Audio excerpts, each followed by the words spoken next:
الحمد لله الذي هدانا لهذا وما كنا لنهتدي لولا أن هدانا الله لقد جاءت رسل ربنا بالحق والصلاة والسلام على سيد أصل ما في الوجود سر الله في كل موجود ونقطة آية الوجود صاحب لواء الحمد ومقام المحمود الفاتح لمن غلب والخاتم لما سبق المعلن الحق بالحق عامل سيدنا وأخانا وقربانا ومرجانا وأرواحنا فداه أبا القاسم محمد بن عبد الله نور من نور الله والصلاة والسلام على آله وصحبه أجمعين أما بعد أعوذ بالله من الشيطان الرجيم بسم الله الرحمن الرحيم وما نقموا إلا أن أغناهم الله ورسوله من فضله آمنت بالله صدق الله وصدق رسوله النبي الأمين المكين الكريم ونحن على ذلك لمن الشاهدين والشاكرين والحمد لله رب العالمين. بابد علم درود شریف پر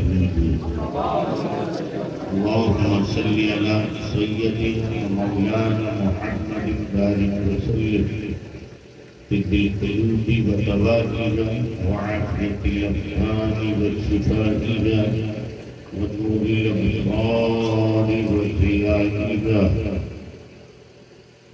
حضرات گرامی، قابل عزت مبارکباد ہے محلہ ملہاران کے وہ خوش عقیدہ مسلمان نوجوان بچے جنہوں نے اپنے بزرگوں کی سرپرستی میں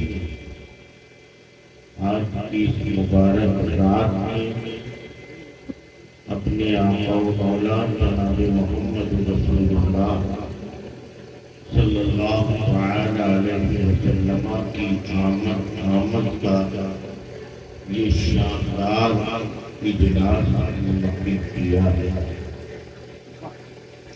دعا کرتا ہوں کہ اللہ تعالی بھائی علیم صاحب کو، جناب عامر انصاری صاحب کو، ان کے ساتھ شریک یہ نوجوان بچے جن کا نام مجھے معلوم نہیں سے معاف کریے گا، لیکن آپ کی خدمات قابل سب ستائش ہے. دعا کرو کہ اللہ ہماری یہ خدمت اپنی بارگاہ میں قبول فرمائے اور آپ کے لیے، ہمارے لیے، سب کے لیے ذریعہ نجات ہے.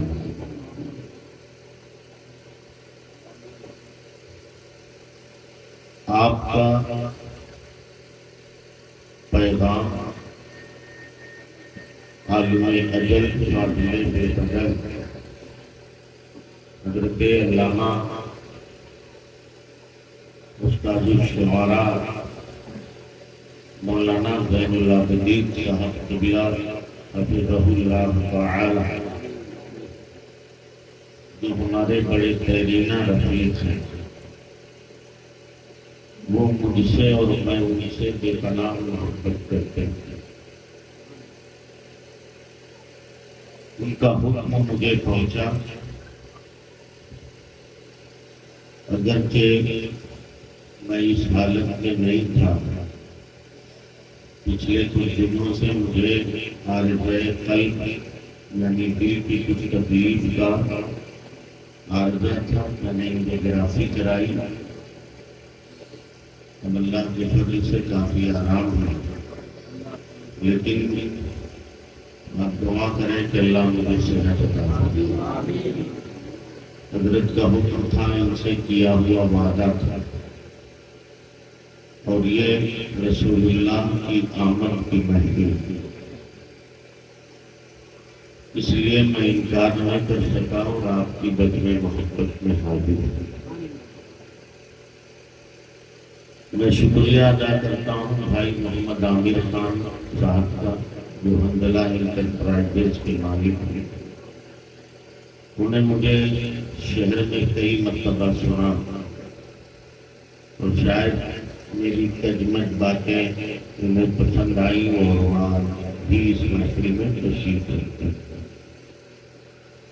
اللہ تعالیٰ اپنے کرم سے آپ سب کو نوازتے.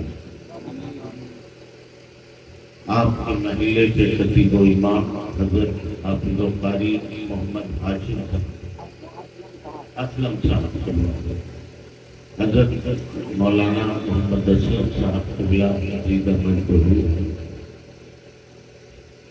نہایت علماء نواز شخصیت، اور مجھ سے جب سے کی ملاقات ہوئی ہے بہت محبت کرتے.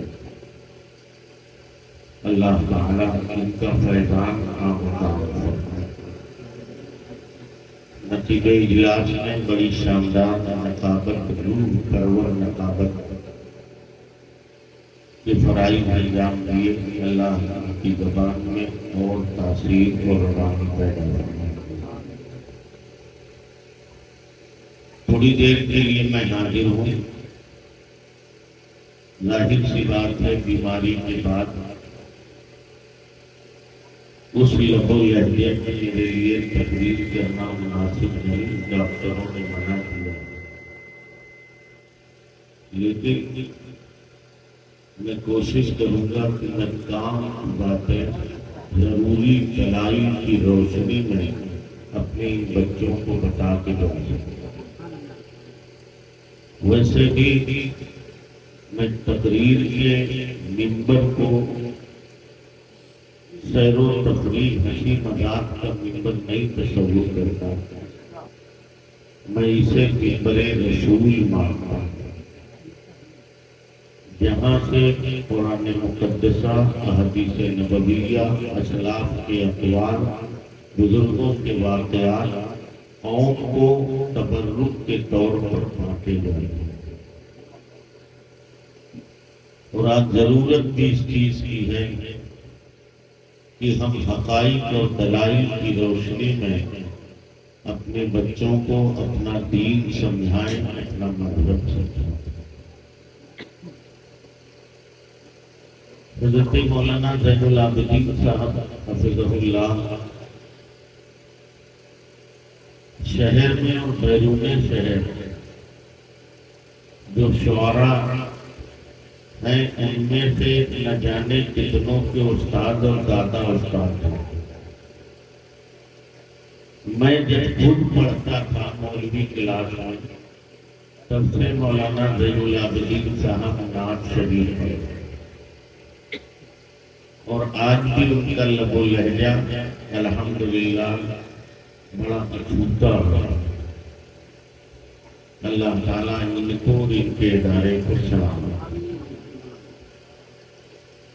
آپ توجہ سے سنیں گے تو میں بہت اطمینان سے، کیونکہ میں نے عرض کیا کہ دل کی کچھ پریشانی کی وجہ سے ڈاکٹروں نے مجھے زیادہ زور بولنے سے منع کیا، لیکن میں باتیں اچھی کہنے کی کوشش کروں گا.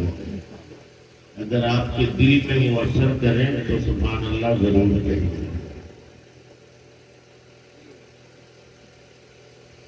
حضرت مولانا اسلم صاحب اور زین العابدین صاحب مجھے اس وقت حضور شیخ الاسلام سید محمد مدنی میاں مدد اللہ علی کہ کہیں ہوئی نعت کے 2-3 شعر یاد آ رہے ہیں، آپ کہیں تو کہتے لفظ نہ پڑھتے۔ بے شک بے شک بڑے لطیف ہیں، بے شک عقیدہ سنیے گا اور یہیں سے عقیدہ سن لیجیے گا۔ بڑے لطیف ہیں، نازک سے گھر میں رہتے ہیں، زور سے کہو۔ سبحان اللہ۔ بڑے لطیف ہیں، نازک سے گھر میں رہتے ہیں، میرے حضور میری چشم تر میں رہتے ہیں، میرے حضور میری چشم تر میں رہتے ہیں، ہمارے دل میں ہمارے جگر میں رہتے ہیں، ہمارے دل میں ہمارے جگر میں رہتے ہیں۔ کیوں؟ انہی کے گھر ہیں، وہ اپنے ہی گھر میں رہتے ہیں، انہی کے گھر ہیں، وہ اپنے ہی گھر میں رہتے ہیں، اور مقام ان کا نہ عرش بری نہ فرش زمین، مقام ان کا نہ عرش بری نہ فرش زمین، وہ اپنے چاہنے والوں کے گھر میں رہتے ہیں، وہ اپنے چاہنے والوں کے گھر میں رہتے ہیں، اور یقین والے عقیدہ یقین والے کہاں سے چلے کہاں پہنچے، یقین والے کہاں سے چلے کہاں پہنچے، جو اہل شک ہیں اگر میں مگر میں رہتے ہیں، جو اہل شک ہیں اگر میں مگر میں رہتے ہیں، بڑے لطیف ہیں، نازک سے گھر میں رہتے ہیں، میرے حضور میری چشم تر میں رہتے ہیں۔ حضرات، میری آج تقریر کا عنوان ہے رسول اللہ کے اختیارات احادیث مصطفیٰ کے آئینے، یعنی میں آج کی اپنی تقریر میں آپ کو یہ سمجھاؤں گا کہ ہمارا اور آپ کا جو نبی ہے وہ محتاج نہیں ہے، مفلس و کلاش نہیں ہے، وہ مجبور نہیں ہے، بلکہ اللہ کی عطا سے وہ صاحب اختیار، اللہ نے اسے اپنے کرم سے مختار بنایا۔ اور یہ بات سمجھانے کے لیے میں واقعات کا سہارا نہیں لوں گا، میں قرآن سے بیان کروں گا، میں احادیث بیان کروں گا، تاکہ وہ لوگ جو یہ کہتے ہیں کہ جس کا نام محمد یا علی ہے وہ کسی چیز کا مالک و مختار نہیں، اللہ کرے انہیں سمجھ میں آ جائے اور وہ نبی کا کلمہ پڑھنے کے ساتھ ساتھ یہ بھی یقین رکھیں اور عقیدہ بنائیں کہ جس کا ہم کلمہ پڑھتے ہیں اس کی شان بادج خدا بزرگ ہوئی، قصہ مختصر، اللہ نے کائنات بنائی ہے مگر اختیار محمد عربی کو عطا کیا۔ یہ بات مجھے آپ کو سمجھانی ہے، اس کے لیے میں ایک مختصر سی تمہید بیان کروں گا، اور وہ تمہید ہم سے اور آپ سے ریلیٹڈ ہے، تعلق رکھتی ہے، ہم اور آپ سمجھ لیں گے، اس کی روشنی میں رسول اللہ کے اختیارات کو ہم سمجھیں گے۔ میرے عزیز، اگر ہم اپنے جسم کا معائنہ کریں تو اللہ نے ہمیں ہاتھ عطا کیا، اس میں پکڑنے کی قوت دی ہے اللہ، مگر پکڑنے کی قوت دے کے ہمیں مجبور نہیں کر دیا ہے بلکہ اختیار دیا ہے۔ چاہیں تو ہم ان ہاتھوں سے ظلم و تشدد کے پہاڑ ڈھائیں، کسی کو مارے، کسی کو پیٹے، اور چاہیں تو ہمارے یہی ہاتھ غریبوں کا سہارا بن جائے، گردوں کو سنبھالا دینے لگے۔ اللہ نے آنکھیں عطا کی ہیں، دیکھنے کی طاقت دی ہے، مگر مجبور نہیں کیا ہے، بلکہ اختیار دیا ہے۔ ہم چاہیں تو ان آنکھوں سے فلمیں دیکھیں، فحش مناظر دیکھیں، ان آنکھوں سے چاہیں تو ہم گندی فلمیں دیکھیں، گندے مناظر دیکھیں، اور چاہیں تو ہماری یہی آنکھیں گنبد خضرا دیکھیں، خانہ کعبہ دیکھیں، قرآن کے اوراق دیکھیں، مشائخ کا چہرہ دیکھیں، علماء کے جلوے دیکھیں۔ یہ اختیار ہمیں ہمارے اللہ نے دیا ہے، پیر دیا ہے اللہ نے ہمیں، چلنے کی طاقت دی ہے، مگر مجبور نہیں کیا، اختیار والا بنایا ہے۔ چاہیں تو ہمارے یہی قدم شراب کے ٹھیکوں کی طرف بڑھیں، چاہیں تو یہی قدم ہمارے نائٹ کلبوں کی طرف جائیں، چاہیں تو ہمارے یہی قدم مسجدوں کی طرف جائیں، خانقاہوں کی طرف جائیں، مدرسوں کی طرف جائیں۔ اللہ نے ہمیں پیر دیے، چلنے کی طاقت دی، مجبور نہیں کیا، اختیار والا بنایا۔ اللہ نے انسان کو اتنا اختیار دیا ہے، اور پھر آج کا انسان بڑا پاورفل انسان ہے، بڑا طاقتور انسان ہے۔ آج کا چاند پر کمندیں ڈال دی ہیں، سورج کی شعاؤں کو قید کر لیا ہے، خلا میں اسٹیشن قائم کر دیے ہیں، ایسے ہتھیار بنائے ہیں کہ 5 منٹ میں پوری دنیا تباہ و برباد ہو جائے۔ زمین کی تنابیں سمیٹ دی ہیں، مہینوں کا سفر دنوں میں اور دنوں کا گھنٹوں میں طے ہو رہا ہے۔ بڑا پاورفل ہے آج کا انسان، مگر اتنی طاقت و قوت کے باوجود میں پوری انسانیت کو چیلنج کرتا ہوں، پورے انسانوں کو چیلنج کرتا ہوں کہ اے انسان، آج کا انسان تو بڑا پاورفل ہے، بڑا طاقت والا ہے، مگر اس طاقت کے باوجود تو یہ بتا دے، کیا تیرے اندر یہ اختیار ہے کہ اللہ نے جسے حرام کہا ہے اسے تو حلال کر دے، اللہ نے جسے حلال کہا ہے اسے تو حرام قرار دے دے؟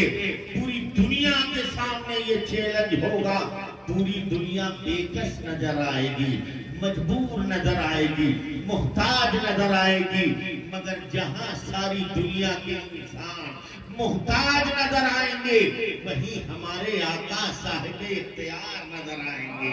اسی لیے ہمارے اعلیٰ حضرت فرماتے ہیں، یا رسول اللہ، میں تو مالک ہی کہوں گا کہ وہ مالک کے حبیب، یعنی محبوب و محب میں نہیں میرا تیرا۔ اب آئیے ہم آپ کو دکھاتے ہیں احادیث کی روشنی میں کہ اللہ نے اپنے محبوب کو اختیار دیا ہے کہ اللہ نے جسے حرام کہا ہے مصطفیٰ چاہے تو اسے حلال کر دے، مصطفیٰ چاہے۔ اور یہ دلیل میں کسی ایری غیری کتاب سے نہیں دوں گا، میں دلیل دے رہا ہوں اصح الکتب بعد کتاب اللہ۔ آپ بھی سنیے اور دوسرے لوگ بھی سنیں۔ میں کسی اور دوسرے نام سے انہیں نہیں یاد کرتا، لیکن میں انہیں تنبیہ ضرور کرتا ہوں، میں انہیں اپنی بات پہنچانا ضرور چاہتا ہوں۔ تم کہتے ہو کہ نبی کو اختیار نہیں ہے، آؤ ذرا دیکھو بخاری کی روایت ہے، حضرت امام بخاری نقل کرتے ہیں کہ اللہ نے خانہ کعبہ کے ارد گرد کے 40 کلومیٹر کا ایریا حرم قرار دیا۔ حرم کا مطلب جانتے ہیں آپ؟ حرم کا مطلب یہ ہے کہ وہاں کا کانٹا نہیں توڑا جائے گا، وہاں کا مچھر نہیں مارا جائے گا، وہاں کی مکھی نہیں ماری جائے گی، وہاں کی گھاس نہیں اکھوڑی جائے گی، یہ سب حرام ہے۔ اللہ نے ان سب چیز کو اتنے ایریے میں کرنا اپنے بندوں کے لیے حرام قرار دیا ہے۔ جب اللہ کا حکم آیا، اللہ کا حکم کہ یہ حرام ہے، گھاس بھی نہیں کاٹی جائے گی، مچھر بھی نہیں مارا جائے گا، مکھی بھی نہیں ماری جائے گی۔ عزیزان ملت اسلامیہ، تو اب جب یہ پیغام نشر ہوا ہے تو حضور کے چچا حضرت عباس ابن عبد المطلب حضور کے پاس آئے۔ توجہ ہے نا آپ کی؟ آپ سن رہے ہیں نا؟ ادھر سنو، بھیا میری طرف سنو، یہ سب مت کرو۔ ہم وہ جھارکھنڈی بابا نہیں ہیں جو ہنساتے ہیں، ہم پڑھے لکھے مولانا ہیں۔ میری پڑھی لکھی باتیں سنو، اور سنیو، تم نے ہنسنے کھیلنے میں یہ جلسے اور قوم کے لاکھوں روپے برباد کر دیے، مگر اپنا ایک عقیدہ دوسروں کے سامنے ثابت نہیں کر پاتے ہو۔ تمہیں میلاد منانا ہے، وہ ٹنگے پیجامے والا پوچھتا ہے تم سے میلاد کہاں سے ثابت ہے، اتنا بڑا منہ پھیلا دیتے ہیں۔ نبی کو اختیار ہے، نبی دیتے ہیں، یہ تو مانتے ہو، مگر کہاں سے ثابت ہے پتہ نہیں ہے۔ اس لیے سنا کرو باتیں، یہ باتیں جو سنائی جا رہی ہیں نا، مہینوں کی محنت کے بعد مقرر اکٹھا کرتا ہے۔ حضرت عباس ابن عبد المطلب آئے حضور کی بارگاہ میں، آنے کے بعد انہوں نے کہا یا رسول اللہ، توجہ ہے نا؟ کیا کہا؟ یا رسول اللہ۔ یہ نہیں کہا ہے میرے بھتیجے، یا ابنا بھی کہہ سکتے تھے محمد العابدین صاحب، مگر وہ یا ابنا اخی نہیں کہتے، میرے بھتیجے نہیں کہتے۔ رسول کی بارگاہ میں آتے ہیں تو کہتے ہیں یا رسول اللہ، یا رسول اللہ۔ ایسا کیوں کہتے ہیں؟ ایسا اس لیے کہتے ہیں کہ وہ ہمیں نظریہ دینا چاہتے ہیں کہ ارے نادان امتیوں، میں چچا ہو کے ان کو بھتیجا نہیں کہہ سکتا، تو امتی ہو کے اپنی طرح کہتے ہیں، تو امتی ہو کے اپنی طرح کیسے کہہ سکتا ہے؟ اللہ اکبر۔ آنے کے بعد کہتے ہیں یا رسول اللہ، اے اللہ کے رسول، میں نے سنا ہے اتنا ایریا حرم قرار دے دیا گیا ہے، یہاں کا مچھر بھی مارنا حرام ہے، مکھی مارنا حرام ہے، گھاس کاٹنا حرام ہے۔ اللہ کے حبیب فرماتے ہیں ہاں چچا، حکم خدا تو یہی ہے، اللہ کا حکم تو یہی ہے، مگر چچا عباس ابن عبد المطلب آقا کی بارگاہ میں دامن پھیلا دیتے ہیں اور کہتے ہیں یا رسول اللہ، سب کچھ حرام مانا ہم نے، مگر اس ایریے میں ایک گھاس ہے جس گھاس کا نام اذخر ہے، یا رسول اللہ اس گھاس کے کاٹنے کی ہمیں اجازت دے دیجئے، فَإِنَّهُ لِبُيُوتِنَا وَلِقُبُورِنَا وَلِسَاقَتِنَا، یا رسول اللہ اس گھاس کے کاٹنے کی اجازت دیجئے، اس لیے کہ اس گھاس سے ہم غریب لوگ چھپر بناتے ہیں، اپنے مردوں کی قبروں میں ڈالتے ہیں،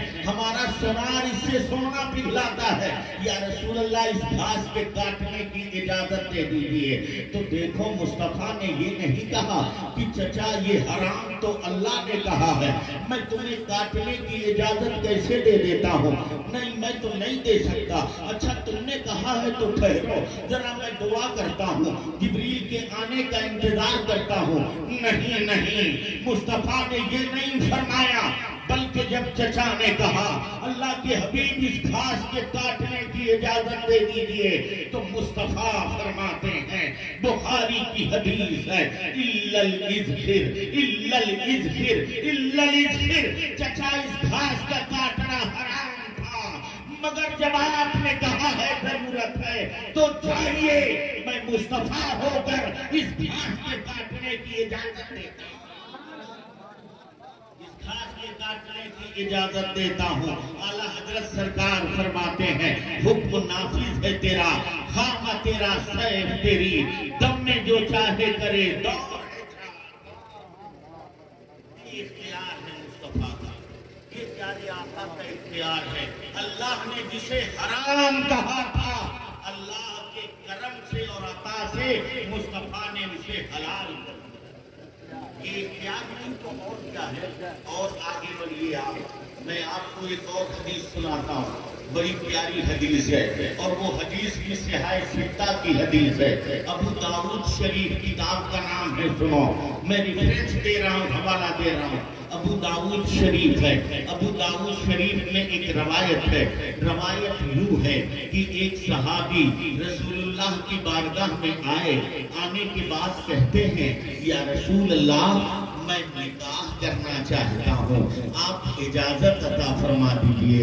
مصطفیٰ نے دیکھا, دیکھنے کے بعد فرمایا صحابی نکاح کرنا چاہتے ہو, جاؤ نکاح کرو اور مہر ادا کر دو. کیا کہا مصطفیٰ نے؟ زور سے بتائیے. جیسے ہی آقا نے مہر کا نام لیا صحابی کا چہرہ اتر گیا. آپ لوگ مہر جانتے ہیں؟ جانتے ہیں کس کو کہتے ہیں؟ شریعت میں بیوی سے حقوق کی ادائیگی کے لیے ایک رقم مختص کی جاتی ہے جس کو مہر کہتے ہیں. ماشاءاللہ بہت سارے لوگ شادی شدہ ہیں, سبوں نے مہر تو دے دیا, سب کچھ دے دیتا ہے یہ مسلمان مولانا,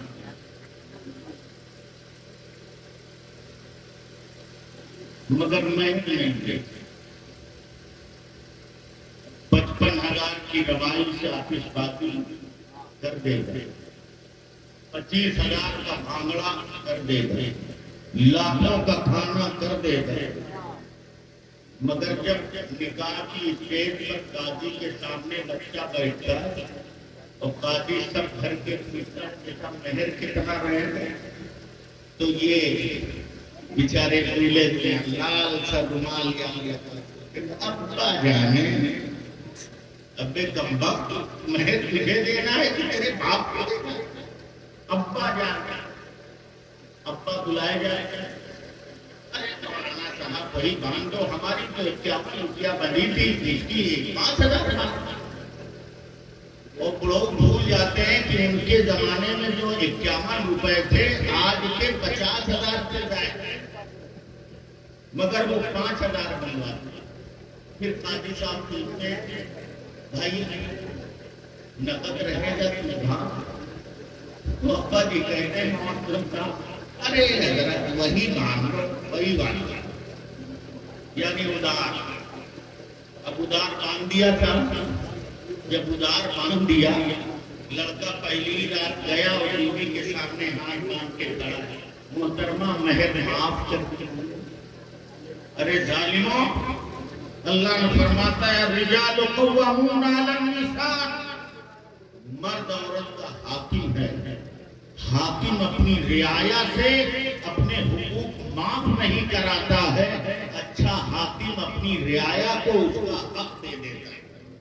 جب پہلے ہی دن تو نصرت ہو جائے گا تو پوری زندگی اپنی بیوی کے سامنے جھکا رہے گا, گرا رہے گا, اس کا محکوم رہے گا. اللہ نے تجھے حاکم بنایا ہے, وہاں جا کے مہر معاف مت کرا, مت کر دیجئے, مت کر آتش بازیاں نہ کرو. اتنے بڑے بڑے ولی میں وہ پیسے بچاؤ, اور جب قاضی پوچھے کہ مہر کتنا رہے گا تو کہو حضرت ہماری حیثیت 50,000 کی ہے, 50,000 مہر رہے گا. قاضی پوچھے رد رہے گا تو ادھار, تو کہو زندگی کا کوئی بھروسہ نہیں, میں قرض دار کر کے جانا نہیں چاہتا, میں اس کا حق ادا کر کے جانا چاہتا ہوں. آپ نکاح پڑھائیے اور یہ پیسے نقد ہیں میری بیوی تک پہنچائیے تاکہ اس کا حق مہر ادا ہو.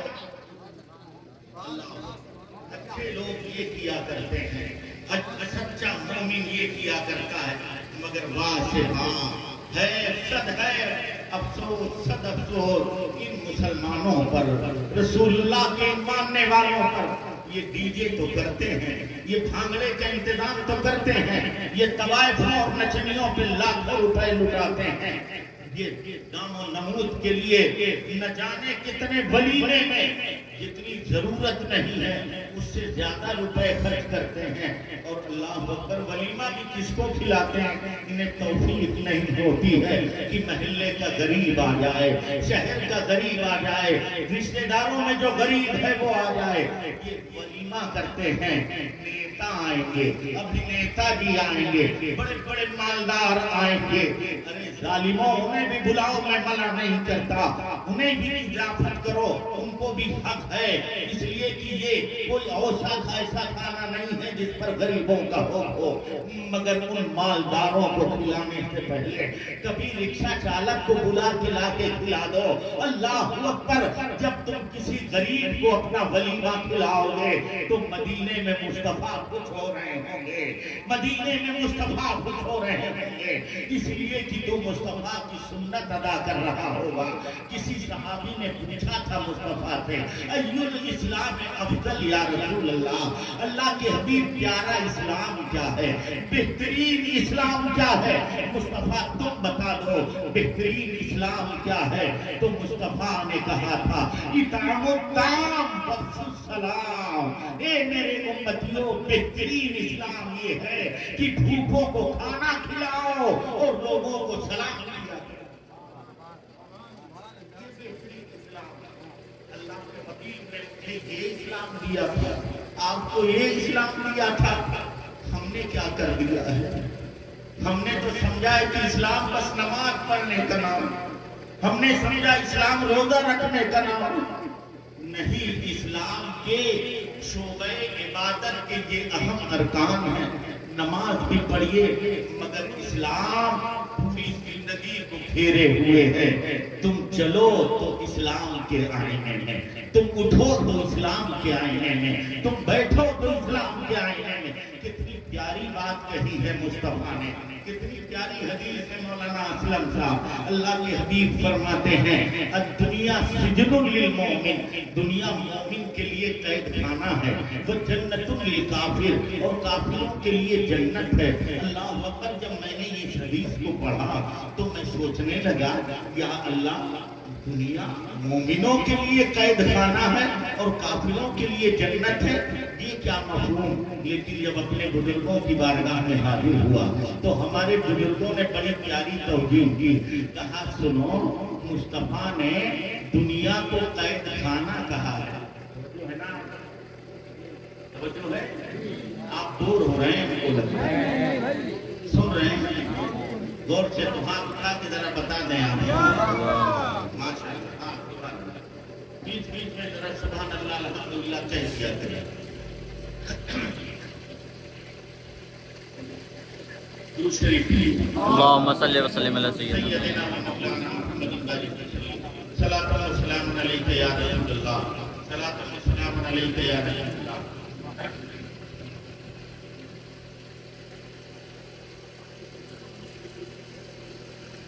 قید خانہ ہے، اللہ نہ کرے کسی کو جانا ہے، لیکن آپ نے قید خانہ سنا، قیدی کو دیکھا، قیدی کے جسم پر اس کے گھر کا کپڑا ہوتا ہے کہ قید خانے کا؟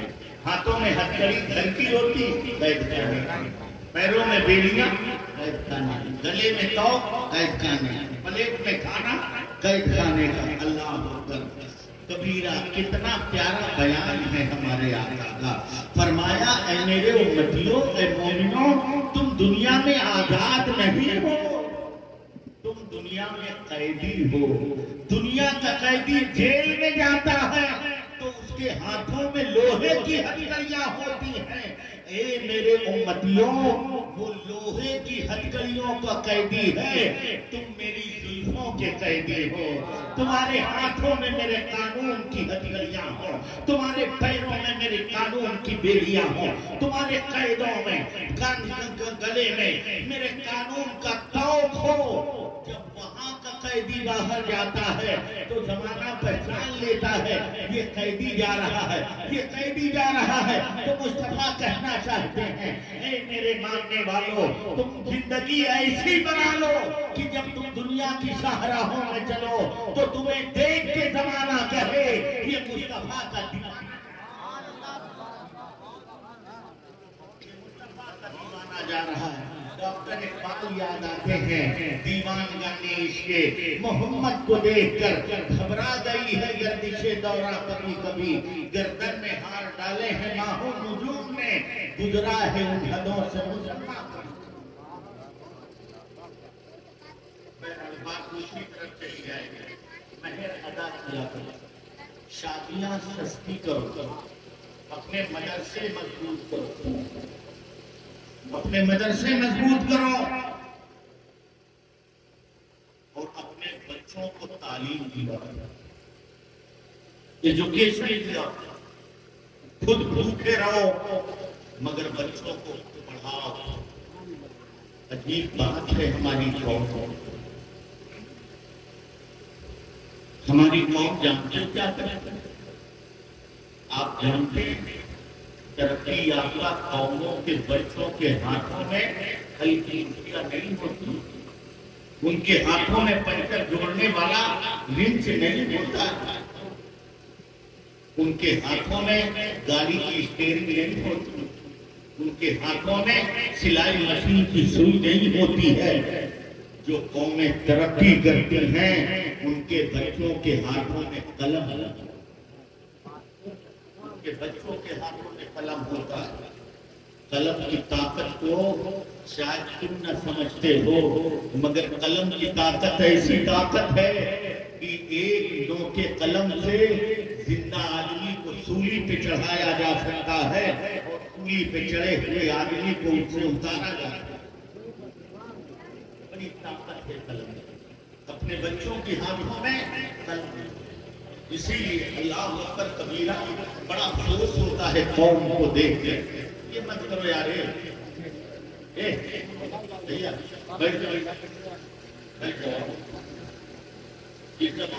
سن رہے ہیں آپ ہماری بات؟ اللہ کرے ہماری بھی کری۔ بڑا افسوس ہوتا ہے جن قوموں کے یہاں قلم کا کوئی تصور نہیں ہے۔ میں بڑے دعوے کے ساتھ کہتا ہوں، عیسائی مذہب ہو، یہودی ہو، بودھ ہو، سناتن ہو، کوئی مذہب ہو، ان کے یہاں قلم کا کوئی تصور نہیں، مگر ان کے بچوں کے ہاتھوں میں قلم ہے۔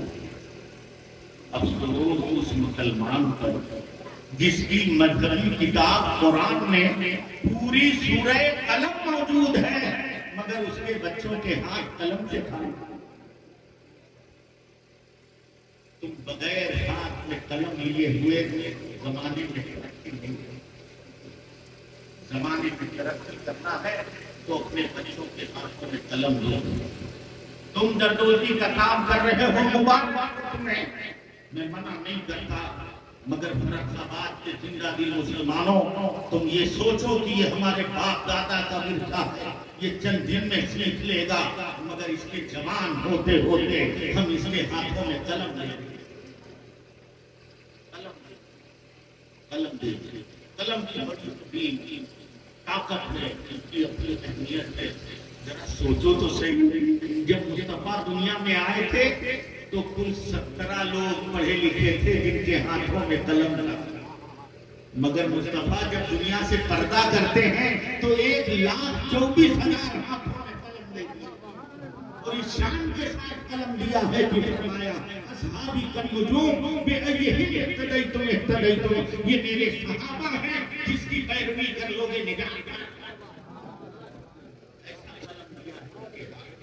اس لیے اپنے بچوں کے ہاتھوں میں قلم پکڑاؤ۔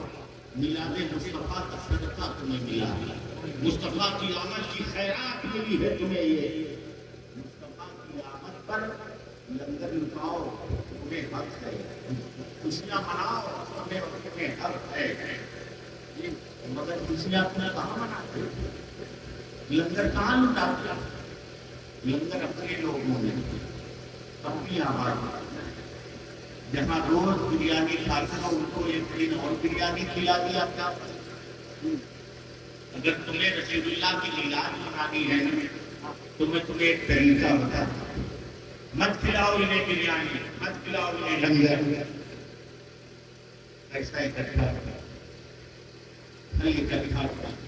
خوبصورت سے پیکٹ بناؤ اور اپنے فرقہ باد کے ہاسپٹل میں لے ہاتھ میں گلاب کا پھول ہو اور تحفے میں پھلوں کا پیکٹ ہو اور کہو بھائی محسن انسانیت کی آمد تمہیں بھی مبارک ہو, ہمیں بھی مبارک ہو.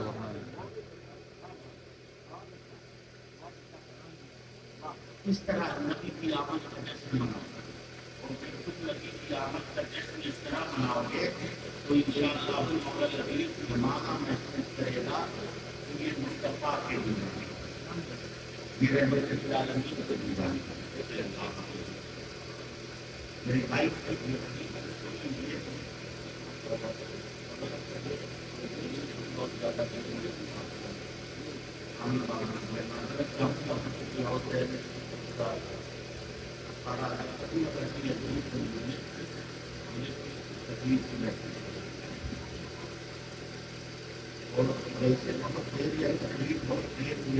کوئی مانا نہیں ہوتا جیسے وہ کامیاب ہیں جہاں کا ایک پیغام کانوں کے راستے دل سے اتر جائے وہ دل سے اس طریقے کے لیے پوری ابھی میں کہا یا رسول اللہ میں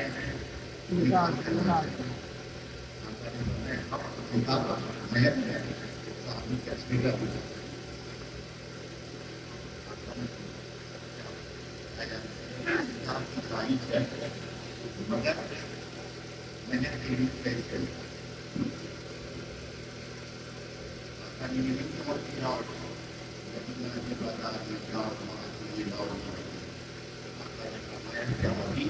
ایسے نہ چاہیے تمہیں قرآن کی ضرورت یاد ہے قرآن کی ضرورت ہے کہا جاؤ نکاح کرو اور بیوی کو قرآن کی ضرورت یاد کرا دو, یہی مانا ہے. اور